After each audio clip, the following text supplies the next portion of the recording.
자, 여기 보시면 좋은 정보 감사합니다. 위장병으로 고생해. 비타민C 3623 1000ml 추천해. 이 3623이라는 게 무슨 말인지를 모르겠어요. 그냥 좀 많이 먹었다. 이렇게 그렇게 보시면 될 것 같습니다. 식후에 2알 먹고 이제는 완쾌됐습니다. 식사 후에 2알이니까 하루 3끼 먹으면 6g 정도 드셨다. 지금은 꾸준히 먹고 있습니다. 이렇게 적어 주셨네요. 제가 인공지능한테 물어봤습니다. 내 위산이 과다일까 아니면 부족할까? 이 질문은 위 건강을 진짜로 신경 쓰는 분들이 꼭 궁금해하시는 핵심 포인트. 아래에 위산 상태를 파악할 수 있는 방법 등을 과학적 근거와 함께 정리해 드릴게요. 위산은 어떤 기능을 하나요? 단백질 소화. 여러분들이 먹은 고기, 두부, 생선 이런 거를 소화를 시키는 데 쓰인다. 어떻게 소화를 하느냐? 펩신을 위산이 활성화시켜서 펩신오겐이라는 걸로 만들고 이게 돼야 단백질이 이제 잘라지기, 분해되기 시작합니다. 그런데 위산이 있어야 펩신이 펩신오겐으로 전환이 됩니다.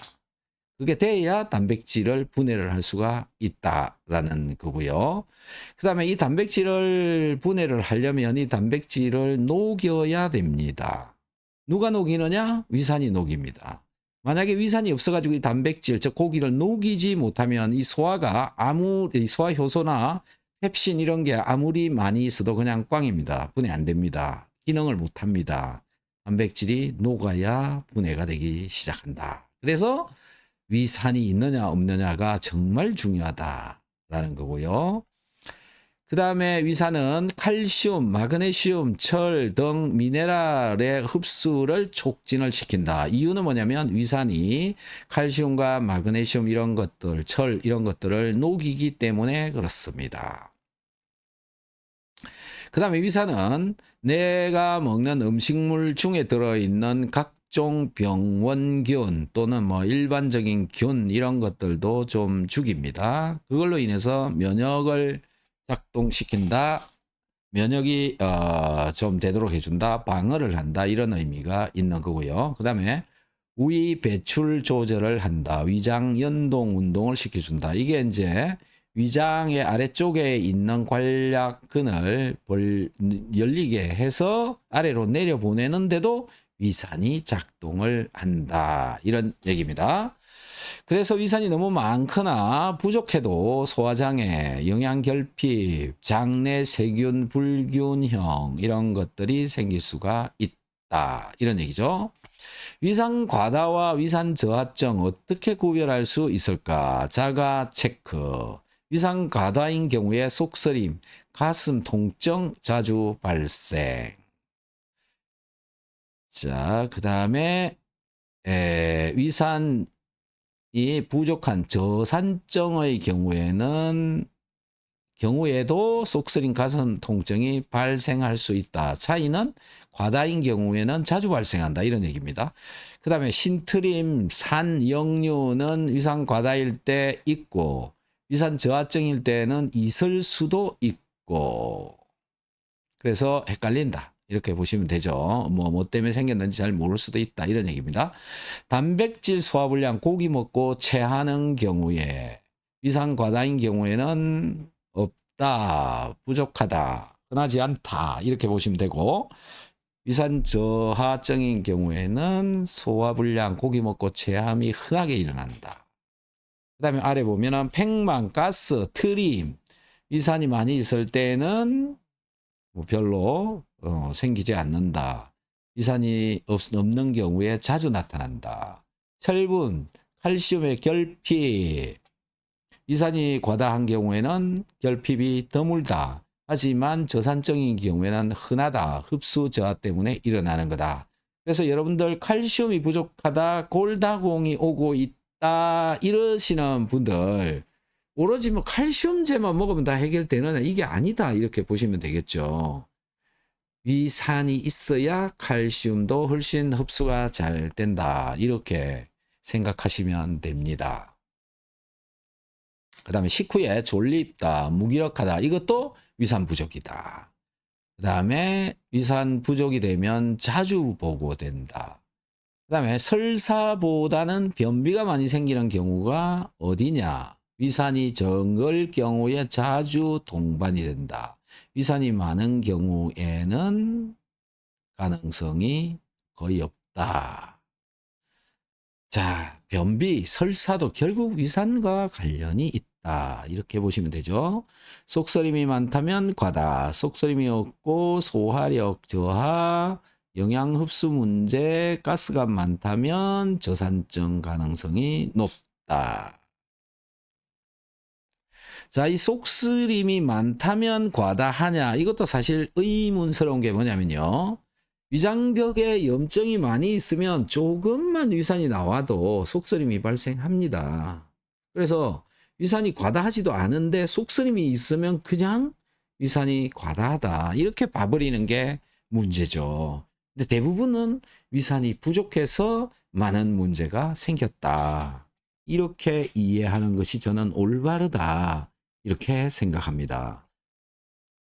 자, 자가 테스트라고 하는 게 있어요. 내가 위산이 많냐, 적냐. 이게 이제 비공식적인 방법인데, 준비물, 아침 공복에 베이킹 소다 2분의 1, 그러니까 반 티스푼 플러스 물 150ml를 혼합해서 마십니다. 마신 후 1, 2분 내로 트림이 발생하면 위산이 잘 나오고 있을 가능성이 높다. 1, 2분 내로 트림이 나온다. 이게 왜 그러냐면 이 베이킹 소다라고 하는 것이 이산화탄소가 들어있죠. 탄산수소 나트륨 이런 것들인데요.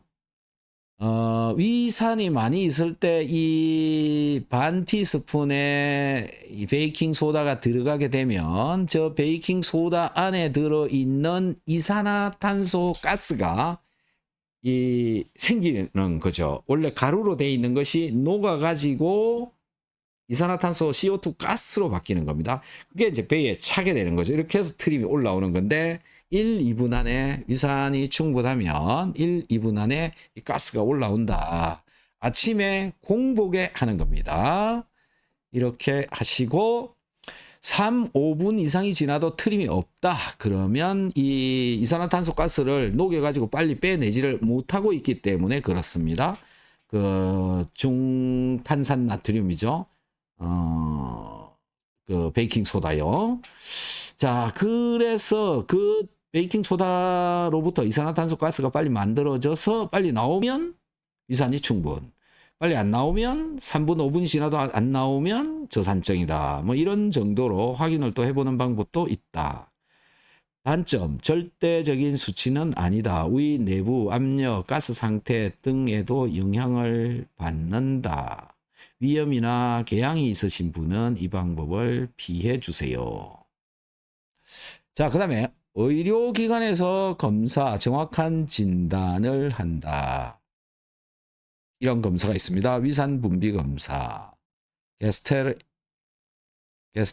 pH 테스트, 위장 내에 pH 측정기를 삽입해서 위산 분비량과 산도를 측정을 한다. 위 내시경과 병행이 가능하다. 가스트린 수치 검사, 위산이 낮을 경우 보상성으로 가스트린 수치가 증가한다. 그 다음에 헬드렐버그 pH 캡슐 테스트, 미국 일부 병원에서 시행하고 있다. 뭐 한국에 없으니까 뭐 그냥 넘어가면 될 것 같습니다. 중요한 포인트, 많은 분들이 속쓰림이 있으면 위산 과다라고 생각하시지만 놀랍게도 저산증, 위산 부족도 역류성 식도염이나 가스, 체함, 위부전, 소화 같은 증상을 유사하게 일으킬 수 있다. 자, 이렇습니다. 그래서 지금 여러분들이 접하고 있는 위산 과다다, 이거는 다 아닐 가능성이 저는 많다. 거의 뭐 한 80% 정도는 위산 과다가 아니라 위산이 부족해서 문제가 일어나고 있다. 이렇게 저는 해석하고 있습니다. 자, 이 이야기가 또 믿기지 않을 수도 있잖아요. 네, 그러면 전화로 상담을 좀 해보시면 도움이 되지 않을까 그렇게 생각합니다.